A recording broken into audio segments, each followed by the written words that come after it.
வணக்கம். இப்பதிவினை முதல் தடவை பார்ப்பவர்கள் அல்லது ஏற்கனவே பார்க்கத் தவறியவர்கள் சப்ஸ்கிரைப் பண்ணி பார்க்கும்படி தயவுடன் கேட்டுக்கொள்கிறேன். சிறுகதை. தினை விதைத்தவன் தினை அறுப்பான். ஒரு கிராமத்தில் சாமி என்பவர் வாழ்ந்து வந்தார். அவர் வீட்டுத் தோட்டத்தில் ஒரு முருங்கை மரம் இருந்தது.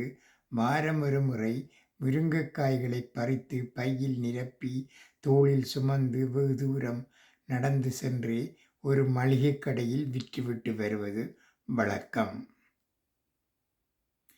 முருங்கைக்காயை கொடுத்துவிட்டு அதற்கு பதிலாக அரிசி, பருப்பு, சர்க்கரை போன்ற வீட்டுக்கு தேவையான பொருட்களை வாங்கி வருவார்.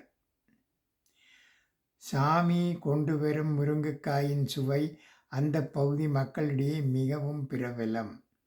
அதை பயன்படுத்தி மற்ற முருங்கைக்காயோடு கலந்து மளிகை கடைக்காரரும் நல்ல லாபம் சம்பாதித்து விடுவார். பல வருடமாக சாமி முருங்கைக்காய் கொண்டு வருவதால் மளிகை கடைக்காரர் அதை எடை போட்டு பார்ப்பதில்லை.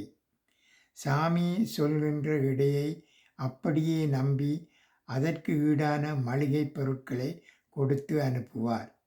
காரணம், சாமியின் நேர்மையும் நாணயமும் எல்லோரும் அறிந்தது. ஒரு நாள் சாமி 10 கிலோ முருங்கைக்காயை கொடுத்துவிட்டு அதற்கான பொருளை வாங்கிச் சென்றார். சிறிது நேரத்தில் 10 கிலோ முருங்கைக்காய் மொத்தமாய் வேண்டும் என்று ஒரு சமையல்காரன் வந்து கேட்க, அவருக்காக மளிகைக்காரர் எடை போட அதில் 9 கிலோ மட்டுமே இருந்தது. அன்று முழுவதும் மளிகைக்காரனுக்கு தூக்கமே வரவில்லை. சாமி மீது எவ்வளவு நம்பிக்கை வைத்திருந்தோம், எவ்வளவு பெரிய நம்பிக்கை துரோகத்தை செய்துவிட்டாரே, இத்தனை வருடங்களாக இப்படி முட்டாள்தனமாக எடை குறைவான முருங்கைக்காயை வாங்கி ஏமாந்து விட்டோமே. அடுத்த முறை சாமி வந்தால் சும்மா விடக்கூடாது என்று கடுங்கோபத்தில் இருந்தார். 4 நாட்கள் கழித்து சாமி மிகவும் சந்தோஷமாக வந்தார்.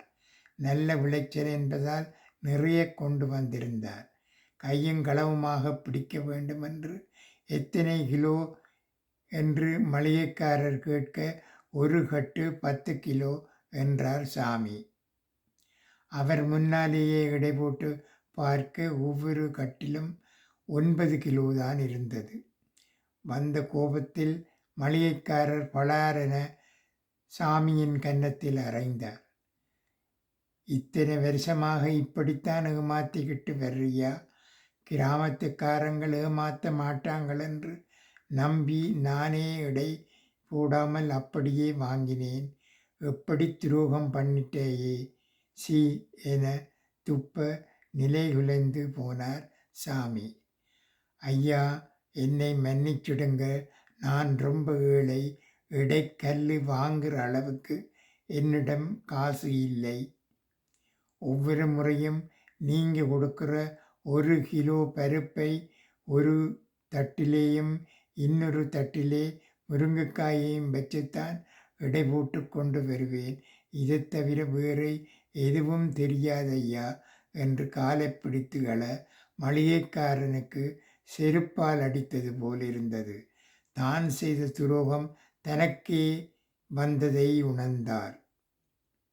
இத்தனை வருடங்களாக சாமியை ஏமாற்ற நினைத்த மளிகைக்காரரும் அவருக்கு தெரியாமல் ஏமாந்து கொண்டுதான் இருக்கிறார் என்பது தெளிவானது. இதுதான் உலக நியதி. நாம் எதை தருகிறோமோ அதுதான் நமக்கு திரும்ப வரும். நல்லதை தந்தால் நல்லது வரும், தீமையை தந்தால் தீமை வரும். வருகின்ற காலங்கள் வேண்டுமானால் தாமதமாகலாம், ஆனால் நிச்சயம் வரும்.